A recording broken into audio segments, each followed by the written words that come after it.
আলম আমাকে বলতেছে আমি তোকে ধ্বংস করে দিব। আচ্ছা আলমকে আমি প্রশ্ন, তুমি নিজেই তো ধ্বংস হয়ে গেলা, তুমি নিজেই তো পাগল হয়ে গেলা, তুমি নিজেই তো মানসিকভাবে ভেঙে পড়লা। শোনো, সার্ভার সবাই করতে পারে না, মানসিকভাবে ভেঙে পড়ে সবাই উঠে দাঁড়াতে পারে না। তুমি আমাকে ভেঙে দিছিলা, তুমি যখন মিথিলার সাথে সম্পর্ক করলা, তুমি যখন মিথিলার সাথে দিব্যি ভালো থাকতেছিল, আমি ভেঙে পড়ছি, কিন্তু আমি নিজেকে সার্ভার করে নিছি, আমি নিজেকে কভারেজ করে নিছি। কিন্তু তুমি আলম পারো নাই, তুমি আলম কিন্তু পারো নাই। আমি কিন্তু তোমাকে বাঁচাইছি, তুমি মানসিকভাবে ভেঙে পড়ছো, আমি তোমাকে বাঁচাইছি। আমাকে তুমি ধ্বংস করতে আসো, আমাকে তুমি কি ধ্বংস করবা? আমাকে তুমি কি ধ্বংস করবা? তোমার মতো মানুষ আমাকে কি ধ্বংস করবে আমাকে বলো? আমার কথা হচ্ছে, যে মানুষটা তোমাকে বাঁচায়, আমার কথা হচ্ছে, মানুষের কি ডিভোর্স হয় না? ডিভোর্স হইলে কি একে অপরের শত্রু হয়ে যায় বলেন? কেন? বনি বোনাত হয় না বিদেই তো ডিভোর্স হয়। আর তাছাড়া অন্যায় তো আমি করিনি, পরকীয়া তো তুমি করেছো। তোমার পরকীয়া এখন চাপা পড়ছে কেন জানো? কেন জানো? কারণ ওই যে আমি চুপ থাকিনি, আমি যে প্রতিবাদ করেছি, আমি আমার মতো জীবনযাপন করতে চাইছি, ওই জন্য তোমার দোষটা চাপা পড়ছে। কিন্তু মানুষ তো বুঝে না যে পরকীয়াটা আসলে তুমি করছিলা। তোমার পরকীয়া নারী তোমার নামে ধর্ষণ মামলাও দিছে। তাহলে তুমি কিভাবে বলো তুমি আমাকে ধ্বংস করতে আসো? তুমি নিজের দিকে তাকাও, তুমি নিজেই তো ধ্বংস হয়ে গেছো। তোমাকে সেই ধ্বংসের হাত থেকে আমি রিয়ামণি বাঁচাইছি, আমি রিয়ামণি বাঁচাইছি। কথাগুলো শোনো শোনো, মাথায় ঢুকাও কথাগুলো তোমার মাথায় ঢুকাও। আমার বেটার অপশন, আমি সবকিছু সাইড করে আমি তোমাকে বাঁচাইছি, আর তুমি এখন আমাকে ধ্বংস করতে আসো। আমি রিয়াকে ধ্বংস করতে আসো? হ্যাঁ, আমাকে কি ধ্বংস করবা তুমি? আমার আল্লাহ না ছেড়ে তুমি কি ধ্বংস করবা আমাকে? শোনো, সব জায়গায় রাজনীতি চলে না, কথাটা মাথায় রাখবা। তুমি সব জায়গায় রাজনীতি করতে আসবা না। তুমি সংসার জীবনে সুখী না, কথাটা তুমি মাথায় রাখবা। তোমার সংসার জীবনে তুমি একটা দুইটা তিনটা সংসার পেতেও তুমি ভালো নেই। হ্যাঁ, তুমি কথাগুলো মাথায় রাখ ভালো। আমি তোমাকে ভালোবাসছিলাম, ভালোবেসে ফ্যামিলির বিরুদ্ধে গিয়ে তোমাকে বিয়ে করছিলাম। তোমার সাথে নাটক করিনি, আমি তোমার সাথে নাটক করতে যাই নাই। ইভেন তোমার টাকায় আমি চলিও না। বলতে পারবো না যে রিয়ামণি তোমার কাছ থেকে লক্ষ লক্ষ টাকা নিছে। নো, তুমি আলম নিছো, তুমি আলমকে দিছি আমি টাকা। মনে নাই কত কত টাকা নিছো? হ্যাঁ, টাকা নিছো, ব্যাগ দিছো, টাকা নিছো, ব্যাগ দিছো। এরপর যখন ইনকাম করছি, ঠিক আছে, দুইজনে মিলে ইনকাম করছি, কিন্তু ইনকামটা আমার মাধ্যমে হয়েছে, তোমার মাধ্যমে হয় নাই। তোমাকে দিয়ে আমি কাজ করাইছি। আর একটা কথা বলি, তুমি যে বলো ফেসবুকের থেকে টাকা তোমার, নো। যখন আমি ইনকাম করি, তুমি আমাকে বলছিলা যে তুমি ইনকাম করতেছো, আমি কাজ করে লাভ কি? আমি বলছি, তুমি বলছো আমাকে মাসে মাসে টাকা দিবা। হ্যাঁ, তোমাকে আমি 1 লাখ করে টাকা দিতাম। তুমি অস্বীকার করতে পারবা? তুমি অস্বীকার করতে পারবা এইসব?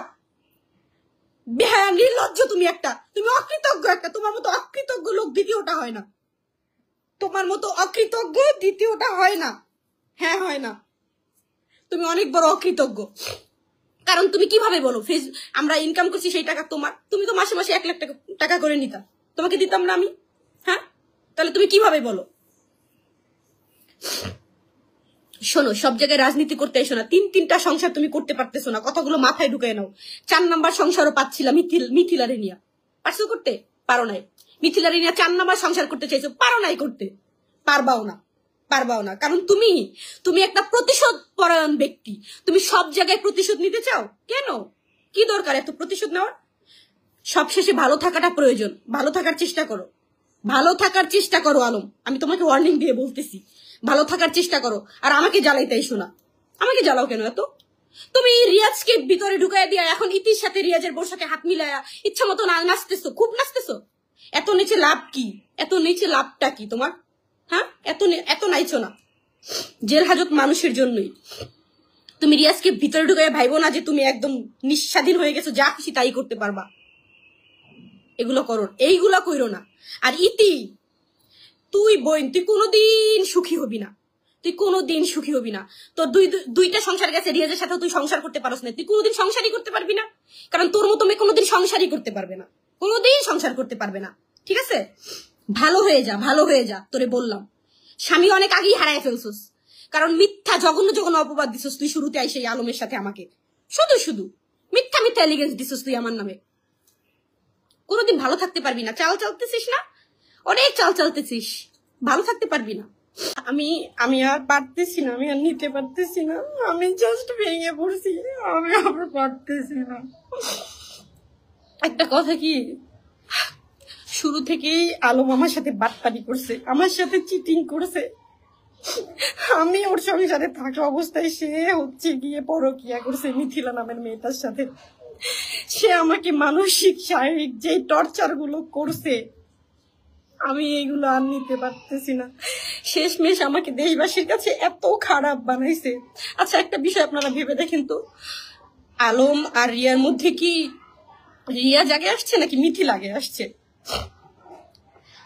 এত কিছুর পর আমি যখন আলমকে ডিভোর্স দিলাম, আলম দুইবার সুইসাইড করতে যায়, আত্মহত্যা করতে যায়। আমি মায়া করে তার কাছে ফিরে যাই, তাকে বাঁচাই।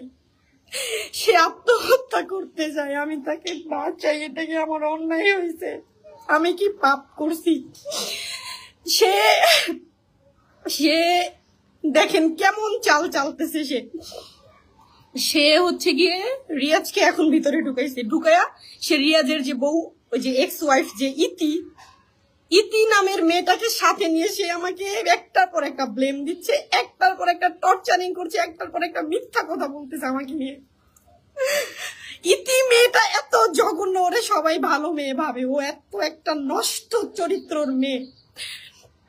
আমি এত কিছুর পর আলমের কাছে প্রথমবার যখন ব্যাগ গেলাম, আমি ইতিকে না করছিলাম, ইতি তুমি আলমের সাথে কোনো যোগাযোগ করবা না। শোনেনি আমার কথা। আলমও চুরি করে করে ভিডিও বানাইছে, ইতিও আমাকে বলে তুমি কে, কেন ভিডিও ডিলিট করব, কেন করব না, এইটা সেটা। তারপর কিন্তু আমি এগুলো সহ্য না করতে পেরে ও যখন ইতির সাথে যোগাযোগ করে, মিথিলার সাথে যোগাযোগ করে, তখন আমি ওরে ডিভোর্স দিয়ে দিই।